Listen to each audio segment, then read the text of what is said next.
Hello मेरे प्यारे प्यारे स्टूडेंट्स, कैसे हैं आप सभी। आई होप आप सब बहुत अच्छे होंगे। मेरा नाम ज़ोया है, आप मुझे जानते ही होंगे। वैसे तो क्या ही जानते होंगे पर ठीक है, मैं खुद ही बता देती हूँ। मेरा नाम ज़ोया है और यहाँ पर मैं DMLT BMLT स्टूडेंट्स को पढ़ाने के लिए आई हूँ। तो आज का जैसे हमने प्रीवियस क्लासेस में पढ़ा था पैरासाइटोलॉजी का इंट्रोडक्शन, उसका क्लासिफिकेशन और जो इम्पोर्टेंट चीज़ें थी वो हमने लास्ट क्लासेस में डिस्कस करी थी। तो आज हमारा टॉपिक है अमीबा। ठीक है, तो let's start our topic. So amoeba का मतलब सबसे पहले तो क्या होता है। Amoeba means changes. ठीक है, मीनिंग चेंजेस। अमीबा ऐसा प्रोटोजोआ होता है। अमीबा एक प्रोटोजोआ है, राइट। तो अमीबा एक ऐसा प्रोटोजोआ होता है जो इरेगुलर शेप का होता है। ठीक है, वो अपना शेप किसी भी तरह से चेंज कर सकता है, उसका कोई फिक्स्ड शेप नहीं रहता। Okay, so amoeba are irregular in size. ये कैसे होते हैं, ये यूनिसेल्युलर यूकैरियोटिक ऑर्गेनिज्म रहते हैं। यूनिसेल्युलर का मतलब हमें पता है कि ये सिंगल सेल रहते हैं। ठीक है, इनके पूरी बॉडी में सिर्फ एक सेल रहती है जिनके थ्रू ये अपने बॉडी के सारे फंक्शंस को परफॉर्म करते हैं। Okay, found in fresh ponds, lakes, moist soil and some are parasitic in humans and animals. Most of the amoebas कैसे होते हैं, नॉन पैथोजेनिक होते हैं। ओके, तो वो जो नॉन पैथोजेनिक अमीबाज होते हैं वो फ्रेश पॉन्ड्स में या लेक्स में या मॉइस्ट सॉइल में पाए जाते हैं, और कुछ पैथोजेनिक होते हैं। ठीक है, तो वो कहाँ पर, वो ह्यूमंस में या एनिमल्स में पाए जाते हैं। ओके, बॉडी शेप के बारे में भी हमने डिस्कस किया। ठीक है, कि जो अमीबा होते हैं वो इरेगुलर शेप के होते हैं due to continuous formation of pseudopodia. अब स्यूडोपोडिया क्या है मैम? स्यूडोपोडिया एक ऐसे एक्सटेंशन है जो कि साइटोप्लाज्म, जो अमीबा का साइटोप्लाज्म होता है ना, उनके थ्रू ये एक्सटेंशन निकलते हैं। वो एक्सटेंशन को हम स्यूडोपोडिया बोलते हैं। ये एक्सटेंशन जब अमीबा को कुछ खाना चाहिए या कुछ भी, ठीक है, तो ये जो स्यूडोपोडिया है ये इन्हीं के थ्रू जो खाना होता है वो अमीबा इनगल्फ करता है फेगोसाइटोसिस के थ्रू। ठीक है, तो ये सूडोपोडिया जो होते हैं वो लोकोमेशन में भी हेल्प करते हैं।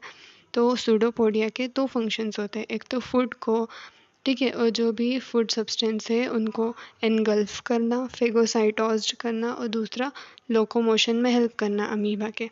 ओके, न्यूट्रिशन, तो न्यूट्रिशन इनका कैसा होता है, होलोजोइक न्यूट्रिशन होता है। अब ये होलोजोइक न्यूट्रिशन क्या होता है कि ये जो होते हैं ये अपने फूड को एनगल्फ करते हैं, तो ऐसे न्यूट्रिशन को होलोजोइक न्यूट्रिशन कहते हैं। ठीक है, फेगोसाइटोसिस का मतलब पता है आप लोगों को?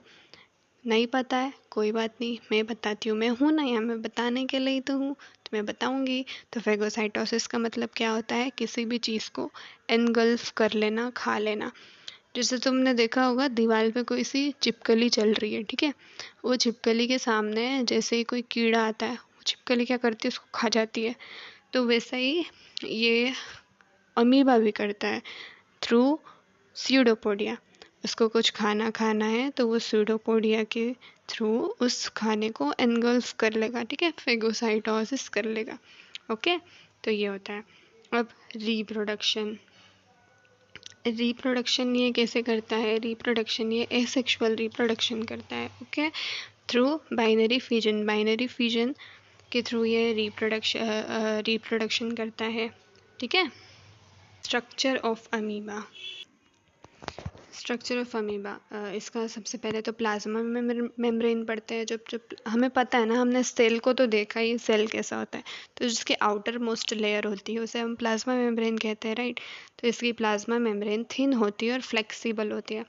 साइटोप्लाज्म इसका 2 लेयर्स का होता है। एक तो एंडोप्लाज्म, जो कि अंदर वाली जो लेयर होती है वो एंडोप्लाज्म होती है। वो कैसी होती है, वो ग्रेन्यूलर होती है, उसमें ग्रेन्यूल्स होते हैं। ठीक है, और जो एक्टोप्लाज्म होता है, बाहर वाली लेयर, वो क्लियर होती है, उसमें कोई ग्रेन्यूल्स प्रेजेंट नहीं होते। ठीक है, न्यूक्लियस इसमें सिंगल होता है, वेल डेवलप्ड होता है।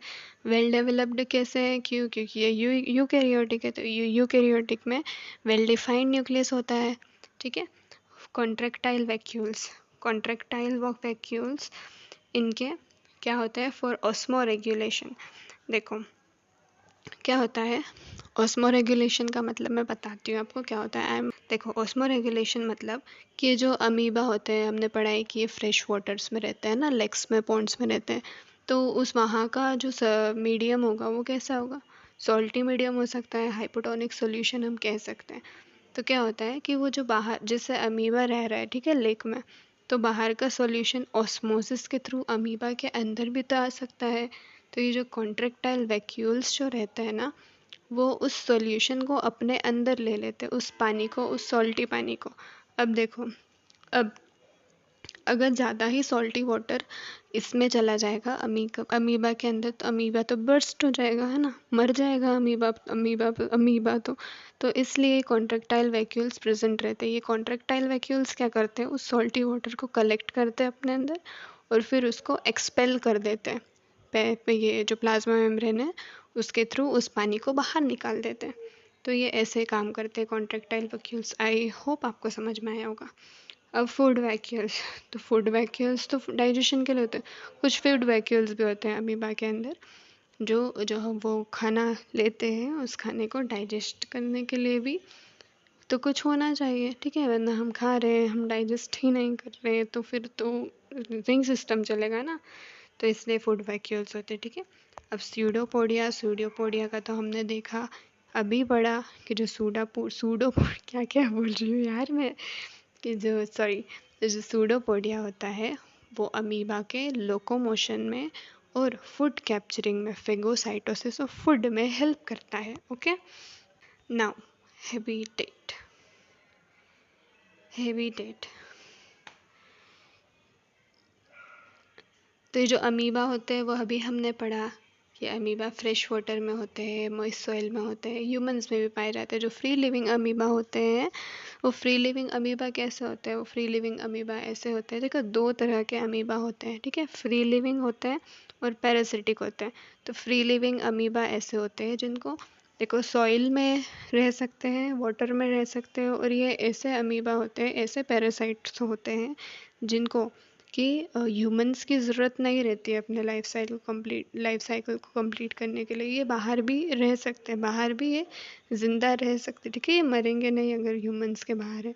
और पैरासिटिक अमीबा ऐसे रहते हैं कि इनको ह्यूमन की ज़रूरत होती है अपने लाइफ साइकिल को पूरा करने के लिए, ठीक है, ह्यूमंस के बिना नहीं रहते हैं।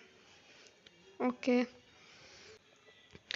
तो अब हम बात कर लेते हैं हमारा मेन टॉपिक, जो कि है एंट अमीबा हिस्टोलाइटिका। और ये बहुत ही ज़्यादा इम्पोर्टेंट टॉपिक है। ओके, ये क्या हो रहा है मेरे साथ? ऐसा क्यों होता है? मेरे साथ ऐसा क्यों होता है? छोड़ो गाइस, ये नहीं हो रहा, ठीक है, जो भी है समझ जाओ आप। तो ठीक है, एंट अमीबा हिस्टोलाइटिका एक बहुत ही इम्पोर्टेंट टॉपिक है आपके मेन एग्ज़ाम के लिए और कॉम्पिटिटिव एग्ज़ाम के लिए, ठीक है। तो आप बहुत अच्छे से इसको समझना। मैं पूरे तरीके से आपको समझाने की कोशिश करूँगी, and I hope and I wish कि आपको ये समझ आए। तो देखो, सबसे पहले हम एंट अमीबा की हिस्ट्री की बात कर लेते हैं।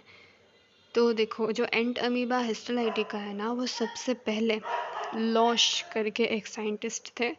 उन्होंने 1875 में इसको रशिया में, एक पेशेंट थे, डिसेंट्रिक स्टूल के पेशेंट थे। तो उनमें उन साइंटिस्ट ने इसको पहली दफ़ा देखा, किसको? एंटमीबा हिस्टोलाइटिका को, ठीक है। एक पेशेंट था, डिसेंट्रिक स्टूल की उसको प्रॉब्लम थी। तो रोश साइंटिस्ट ने 1875 में, ठीक है, उस डिसेंट्रिक स्टूल में इस पैरासाइट को देखा। किस जगह? रशिया में। ओके, अब इसका टॉक्सोनॉमिकल क्लासिफिकेशन देख लेते हैं, इससे तो आपको रटना पड़ेगा। अब देखो, किंगडम का तो हमने पढ़ ही लिया था कि ये प्रोटिस्टा किंगडम से बिलोंग करते, ठीक है। और फाइलम इसका सार्कोमेस्टिगोफोरा है। और देखो, मैं यहाँ पर सब फाइलम तो लिखना भूल ही गई, आप मेंशन कर लेना कि जो इसका सब फाइलम है वो है सार्कोडीनोमा। सार्कोडीनोमा नहीं, सार्कोडीना, ठीक है। सार्कोडीना इसका सब फाइलम है। क्लास राइजोपोडा है।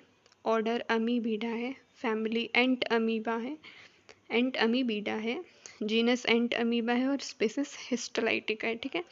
अब डिजीज़ डिजीज़ ये क्या कॉज करता है, तो एंटामीबा हिस्टोलाइटिका अमीबियासिस कॉज करता है। हैबिटेट मतलब क्या, कि ये जो अमीबा है, ये जो पैरासाइट है, ये कहाँ पर रहता है, ठीक है।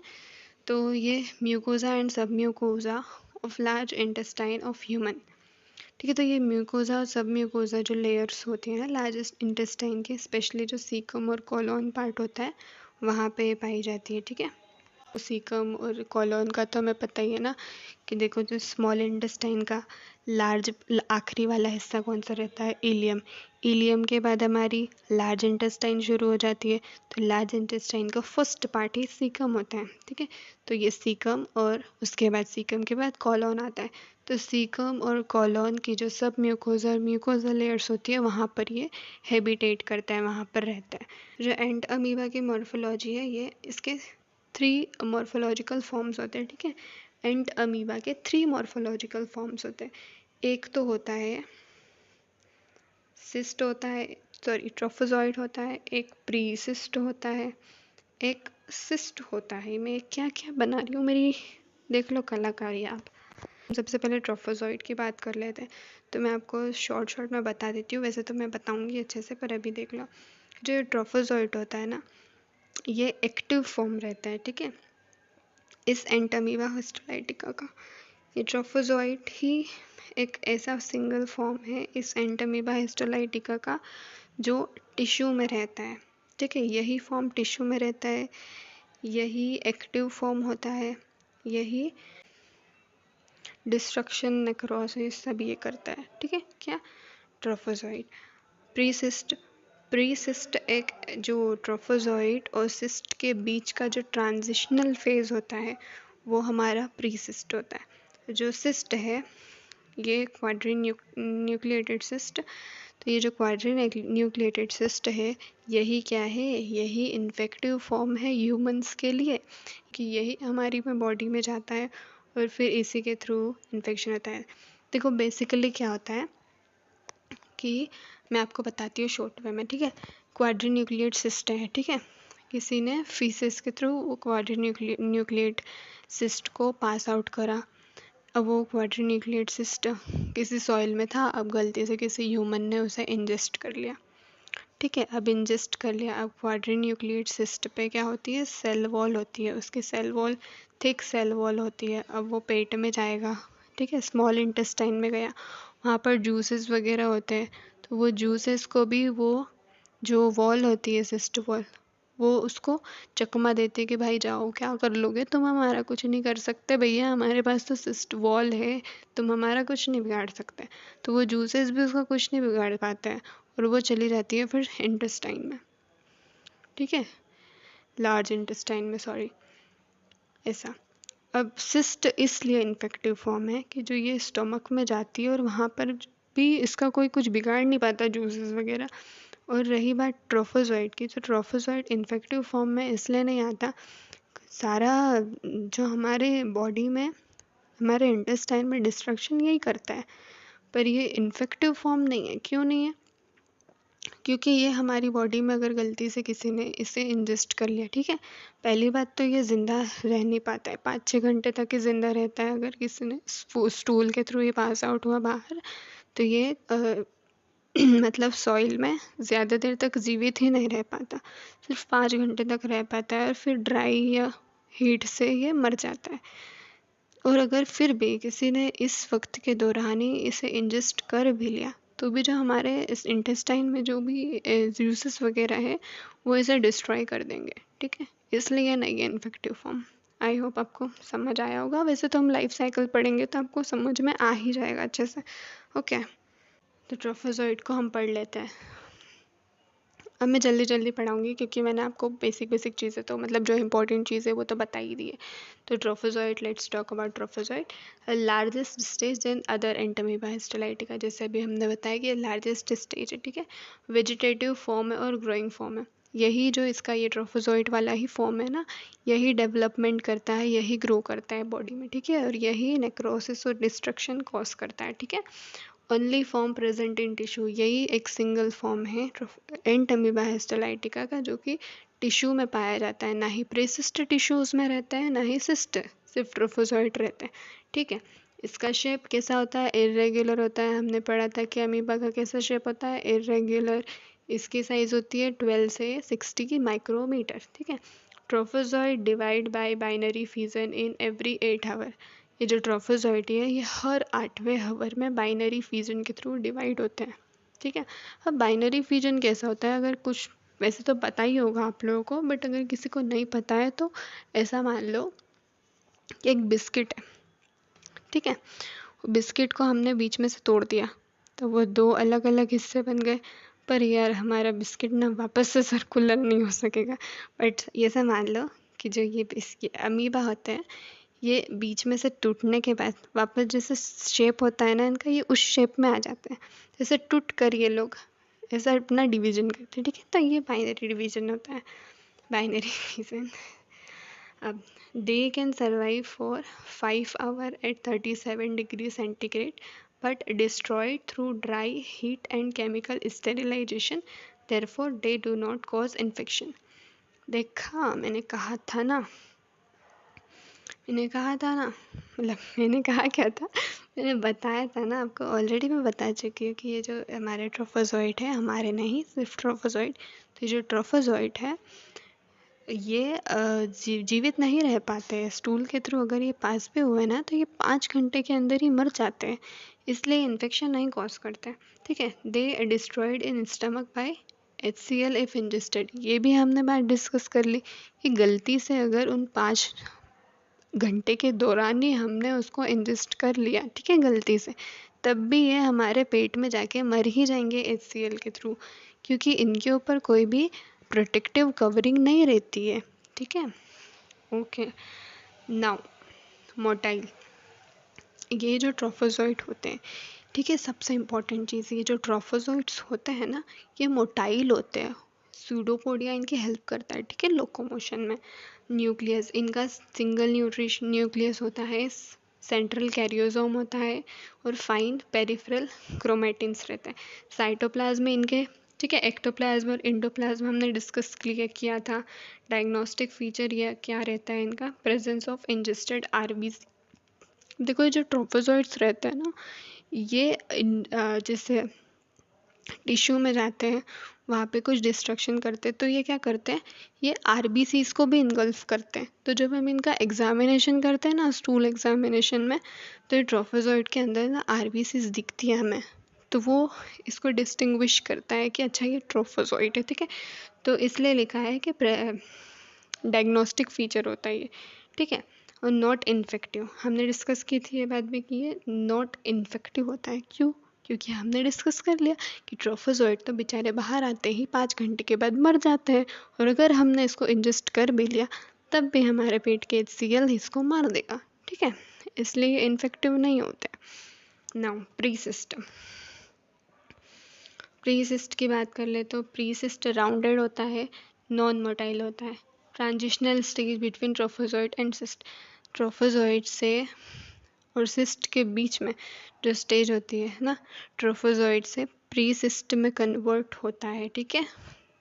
और फिर प्रीसिस्ट से सिस्ट बनता है, ऐसी प्रोसेस चलती है। तो found in intestinal lumen, intestinal के ल्यूमेन में पाया जाता है। नॉट इन्फेक्टिव, ये भी इन्फेक्टिव फॉर्म नहीं है। ठीक है। साइज इसकी 10 से 20 माइक्रोमीटर है।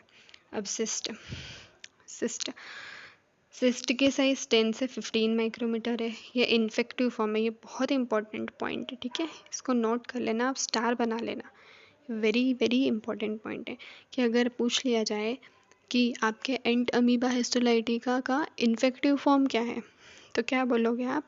ऑप्शन आएगा सिस्ट, प्रीसिस्ट या ट्रोफोजॉइड या कुछ और अदर ऑप्शन आ गया तो आप क्या बोलोगे? Quadri nucleate cyst. ठीक है। सिस्ट भी 3 होती है, सिंगल न्यूक्लिएटेड, बाई न्यूक्लिएटेड और क्वाड्री न्यूक्लिएटेड।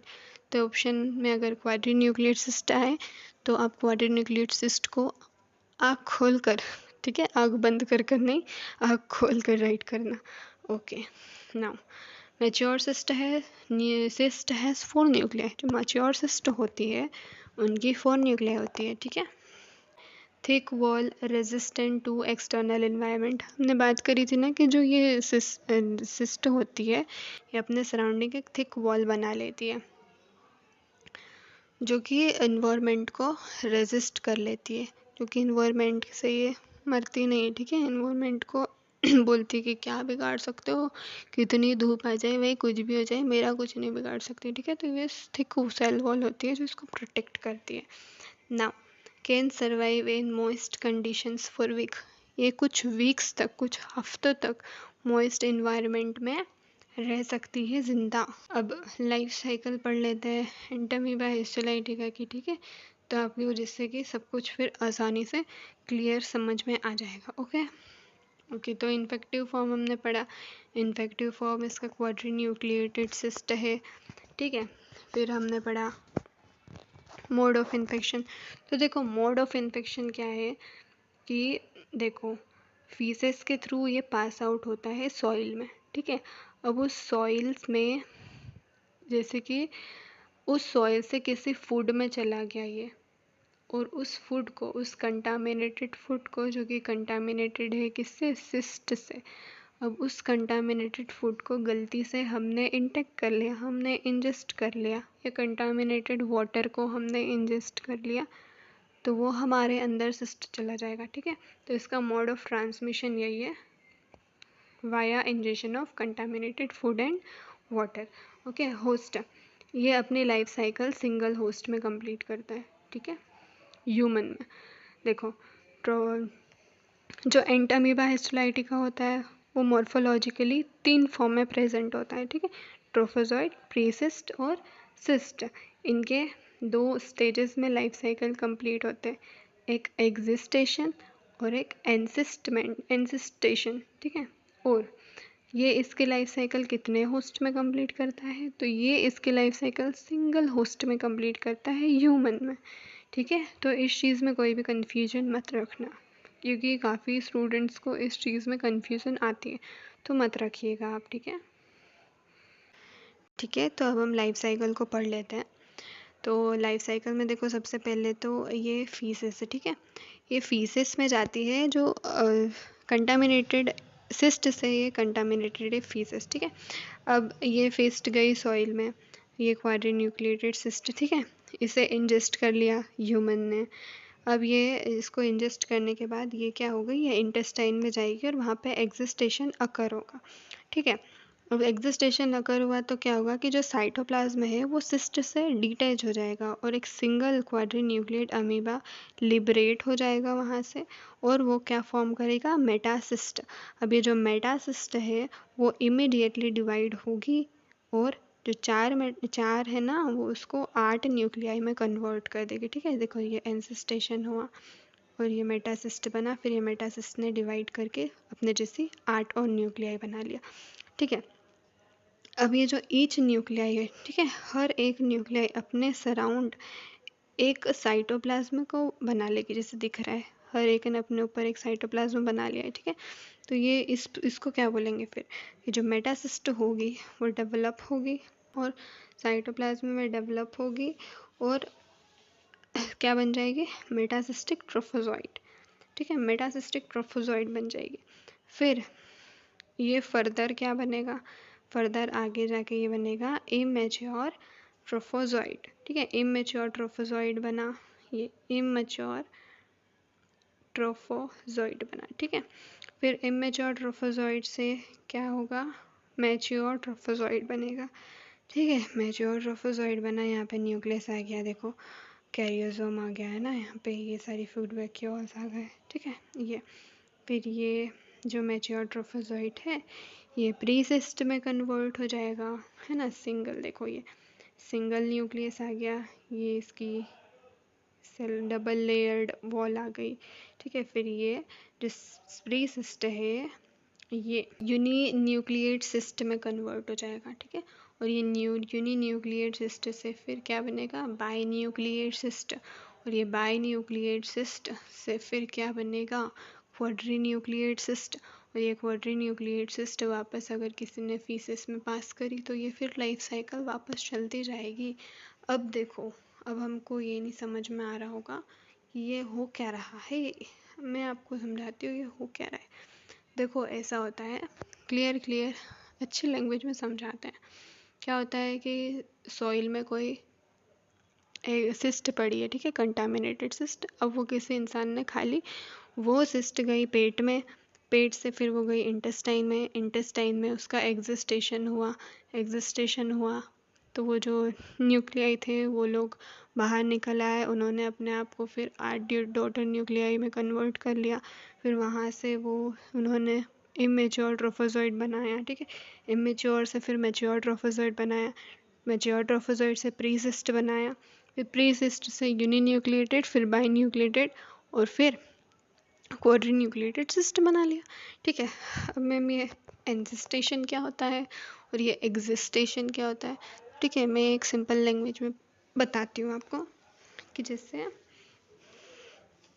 अपन घर के बाहर गए, ठीक है, और बाहर बारिश शुरू हो गई तो बारिश से बचने के लिए हमने क्या करा, छाता खोल लिया या फिर रेन कोट पहन लिया, ठीक है। तो वो हमारे लिए एक अनफेवरेबल कंडीशन थी तो हमने अपनी प्रोटेक्शन के लिए रेन कोट पहना। वैसे ही जो ट्रोफोजोइड होते हैं वो अनफेवरेबल कंडीशन में सिस्ट में कन्वर्ट हो जाते हैं, ठीक है, और सिस्ट में कन्वर्ट होकर अपने सराउंड एक सेल वॉल बना लेते हैं। तो इस प्रोसेस को हम क्या बोलते हैं, इंजिस्टेशन।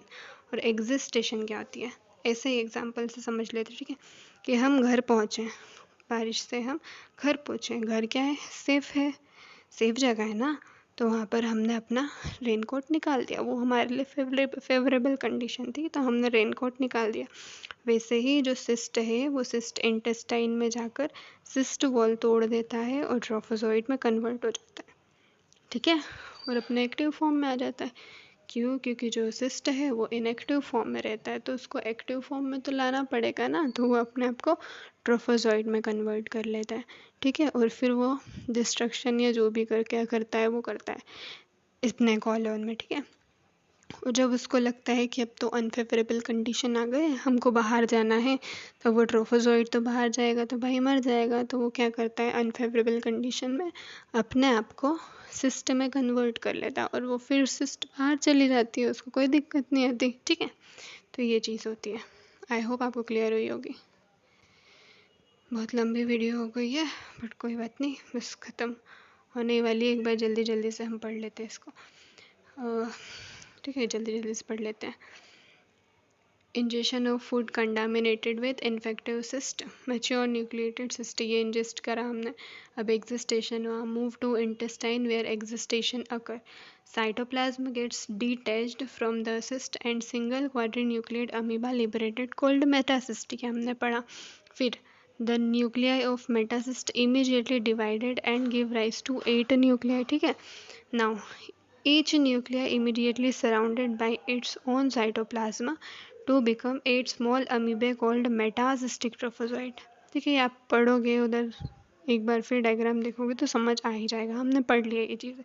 फिर ठीक है, ये मेटासिस्ट ट्रोफोजोइड में कन्वर्ट हुआ, अब यहाँ से एंजिस्टेशन शुरू होगा, ठीक है, क्योंकि अब इसको बाहर निकलना है तो सोचेगा अरे बाप रे ये तो उसके लिए अनफेवरेबल कंडीशन आ गई ना, तो वो अपने आप को सिस्ट में कन्वर्ट करेगा। तो देखो metacyst trophozoite are carried into the caecum, caecum में जाएंगे, सीकम से फिर बाहर ही निकलना है, सीकम एनल, ठीक है, तो ये बाहर जाएंगे तो मर जाएंगे, तो इसलिए ये अपने आप को प्रीसिस्ट और फिर सिस्ट में कन्वर्ट करेंगे, तो caecum and live into the submucous tissue of large intestine and grow और मल्टीप्लाई बाई बाइनरी फ्रीजन, वहाँ ग्रो होते हैं। During growth Entamoeba histolytica bring tissue destruction and necrosis of tissue and produce ulcer, most important cheese, very important star लगा दो, ये फ्लैस्क shaped के ulcers बनाते हैं।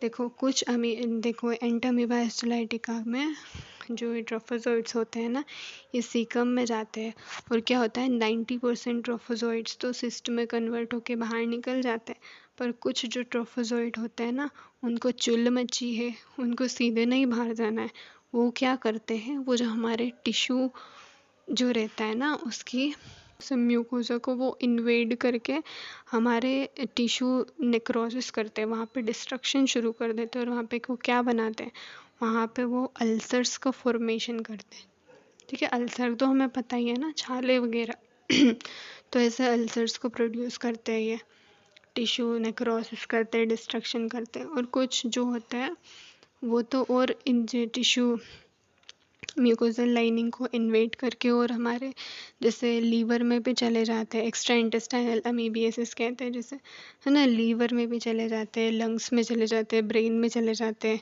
तो ये वहाँ पे पैथोजेनिसिटी कॉज करके करते हैं, तो उसको एक्स्ट्रा इंटेस्टाइनल अमीबियासिस कहते हैं। और जो हमारे ये इंटेस्टाइन में, लार्ज इंटेस्टाइन में जो नेक्रोसिस और डिस्ट्रक्शन कहते हैं, तो इसको हम क्या बोलते हैं, इंटेस्टाइनल अमीबियासिस। या फिर और इसकी वजह से क्या होता है, इसकी वजह से ये होता है कि जो हमें एब्डोमिनल पेन होने लग जाता है, ठीक है, डिसेंट्री होती है, तो इसको हम अमीबिक डिसेंट्री भी बोलते हैं। ओके ओके, अब आते हैं हमारे टॉपिक पे। Some trophozoite in lumen of large intestine develop into precyst form and then mature into quadrinucleate cyst. देखो हमने भी पढ़ा कि कुछ तो नेक्रोसिस कॉज करेंगे और कुछ प्रीसिस्ट और सिस्ट में कन्वर्ट होकर फिर से देखो passed into faeces and repeat the cycle. Faeces के थ्रू बाहर निकल जाते हैं और फिर उसी साइकिल को वापस किसी ने खाया, फिर वो अंदर गया, फिर वो सेम प्रोसेस फिर चलती रहती है, ठीक है, अगर किसी ने इंजेस्ट करा। अब जल्दी जल्दी पैथोजेनेसिटी को पढ़ लेते हैं। पैथोजेनेसिटी में क्या होता है कि ये क्या कॉज करते हैं, क्लिनिकल फीचर्स हम, है ना, पढ़ लेंगे इसका, फिर लेबोरेटरी डायग्नोसिस पढ़ लेंगे। तो पैथोजेनेसिटी में क्या होगा, causes intestinal and extra intestinal amoebiasis हमने पढ़ा अभी, ठीक है। इन 90% cases it is asymptomatic. Asymptomatic होते हैं, क्यों एसिम्टोमेटिक होते हैं, क्योंकि वो ट्रोफोजोइड भैया सिस्ट में बन के, सिस्ट में कन्वर्ट होके वो बाहर निकल जाते हैं, कुछ कॉज ही नहीं करते ना, कुछ डिस्ट्रक्शन कॉज ही नहीं करते। तो 90% केस में ये ऐसा होता है। और जो 10% केसेस होते हैं उसमें वो डिस्ट्रक्शन करते हैं, नेक्रोसिस करते हैं और अदर ऑर्गन्स के थ्रू पास चले जाते हैं और वहाँ पे डिस्ट्रक्शन करते हैं, ठीक है। तो 10% केसेस में ये होता है। प्रोड्यूस फ्लैश सेप्ड अल्सर, ठीक है, वेरी इंपॉर्टेंट, मैंने अभी बताया आपको कि इंटेस्टाइन में जाके फ्लैश सेप्ड अल्सर्स प्रोड्यूस करते हैं, ठीक है। लीवर एब्सिसिस, एक्स्ट्रा इंटेस्टाइनल में जो मोस्ट कॉमन डिजीज़ ये जो कॉज करते हैं, ठीक है, वो करते हैं लीवर एब्सिसिस। फिर लंग्स और ब्रेन में भी ये डिस्ट्रक्शन करते हैं। वायरुलेंस क्या है, साइटोलिटिक एंजाइम, क्या, प्रोटीएसिस, ठीक है। ये इसका वायरुलेंस फैक्टर है, इसी के यही एंजाइम के थ्रू ही ये डिस्ट्रक्शन कॉज करते हैं, ठीक है। अब क्लिनिकल फीचर्स की बात कर लेते हैं। तो इंटेस्टाइनल अमीबियासिस के क्या फ़ीचर होंगे, इंटेस्टाइनल अमीबियासिस के फ़ीचर होंगे डिसेंट्री, ठीक है। डिसेंट्री में अब क्या होगा, ये टिश्यू में जैसे नेक्रोसिस करते हैं तो स्टूल के साथ साथ अपन को म्यूकस और ब्लड भी देखने मिलेगा, ठीक है। और एब्डोमिनल पेन होगा, दर्द होगा एक्स्ट्रा इंटेस्टाइनल में, लीवर एब्सिसिस हमने देखा, फिर फीवर होगा, हिपेटोमेगैली मतलब लीवर का साइज़ बढ़ जाएगा, ठीक है। लेबोरेटरी डायग्नोसिस पढ़ लेते हैं, हमारा आखिरी, फिर मैं आपको छोड़ दूँगी। लेबोरेटरी माइक्रोस्कोपी में हम जैसे डिसेंट्री हो रही है ना, तो हम काय का एग्जामिनेशन करेंगे, ऑब्वियसली हम स्टूल का एग्जामिनेशन करेंगे। स्टूल में सबसे पहले हम माइक्रोस्कोपी, पहले तो हम देखो ब्रॉड कंटेनर में लेकर आएंगे, ठीक है, स्टूल को हम, स्टेरिलाइज्ड कंटेनर होना चाहिए ब्रॉड, और जैसे ही आया तुरंत हमने उसकी डायग्नोसिस करना है, ज़्यादा देर तक हमें उस सैंपल को नहीं रखना है, ठीक है, ठीक है। माइक्रोस्कोपिकली पहले तो देखेंगे naked eye, with naked eye तो क्या होगा, फाउल स्मेलिंग करेगा, गंदी सी स्मेल आएगी, बल्कि रहेगा, ठीक है, बल्क में रहेगा, सेमी लिक्विड रहेगा, ठीक है, इसका सॉलिड नहीं रहेगा, ये सेमी लिक्विड ही फॉर्म में रहेगा। ये ब्राउनिश ब्लैक कलर की रहेगी stool, intermingled with blood and mucus. अब ये टिश्यू नेक्रोसिस करता है जैसे हमने भी पढ़ा, तो स्टूल में कुछ मतलब ब्लड या म्यूकस भी हमें देखने को मिल सकता है। अब stool does not adhere to container, क्या अधियर मतलब चिपक जाना, तो ये स्टूल है, ये जो कंटेनर है उससे चिपकता नहीं। अब क्यों नहीं चिपकता है, क्योंकि इसमें म्यूकस प्रेजेंट है, तो वो उसको चिपकने नहीं देता है, ठीक है। अब माइक्रोस्कोपिकली देखते हैं। माइक्रोस्कोपिकली फ्रेश स्टूल में हमको ट्रोफोजोइड दिखता है विथ आरबीसी इन डिसेंट्री। हमने देखा था ना कि जो ट्रोफोजोइड का जो डिस्टिंग्विशिंग फीचर ही रहता है कि जो ट्रोफोजोइड है वो अपने अंदर आरबीसी को लेते हैं, तो इससे हमें पता चल जाता है कि ट्रोफोजोइट है, ठीक है, स्टूल में। और जो सिस्ट है वो फॉर्म्ड स्टूल में हमें देखने को मिलेगा। माउंटिंग करेंगे सलाइन माउंट और आयोडीन माउंट, और उसके थ्रू हम देखेंगे सलाइन माउंट में हमको मोटाइल ये जो ट्रोफोजोइट दिखेगा, और आयोडीन में जिसमें कि हम स्टेनिंग करेंगे डेड माइक्रो ऑर्गेनिज्म रहेगा, प्रोटोजवा रहेगा या अमीबा, तो उसमें हमको सिस्ट फॉर्म दिखेगा, ठीक है। अब कल्चर करेंगे, कल्चर हम पॉलीजेनिक कल्चर करेंगे, इसके नाम याद रख लो आप।